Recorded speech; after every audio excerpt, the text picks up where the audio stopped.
हुजूर अकरम जन जो फरमान आहे त जेकॾहिं झुकी वञण यानी आजिज़ी अख्तियार करण सां तव्हांजी इज़त घटिजी वञे थी त उहा क़यामत जे ॾींहुं मोखां वठिजो।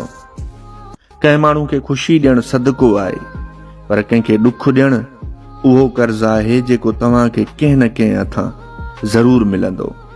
सचो न फ़क़ीर वांगुरु आहे जंहिंखे रोज़ कुतनि जी हिकु लोध खे मुंहुं ॾियणो पवे थो।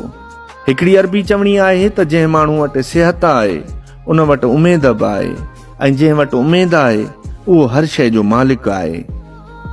सभ खां वधीक ख़तरनाक उहे माण्हू हूंदा आहिनि जेके लहजनि में जादू, लफ़्ज़नि में ॼार, दिमाग़ में प्लान ऐं मफ़ाद ख़ातिर दोस्त हुजण जी अदाकारी कंदा आहिनि। मग़रब वारा शराब पी माण्हुनि जी मदद कंदा आहिनि, ऐं असां मुस्लमान निमाज़ पढ़ी ॿियनि जा हक़ खाईंदा आहियूं।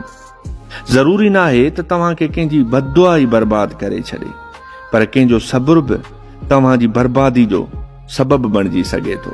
ज़िंदगी फ़क़ीर जी फाटल गोदड़ी आहे जंहिं ते हर रोज़ हिकु नए दर्द जी चती लॻंदी रहे थी। रवैयनि ऐं लहजनि जे ज़ंजीरुनि जा फट हादसनि जे फटनि खां वधीक ईज़ाईंदड़ थींदा आहिनि। असीं माण्हू दहशत जे उन दौर में जियूं पिया जिथे शरीफ़ माण्हू लाइ संदसि शराफ़त ई वॾो अज़ाब बणियल आहे।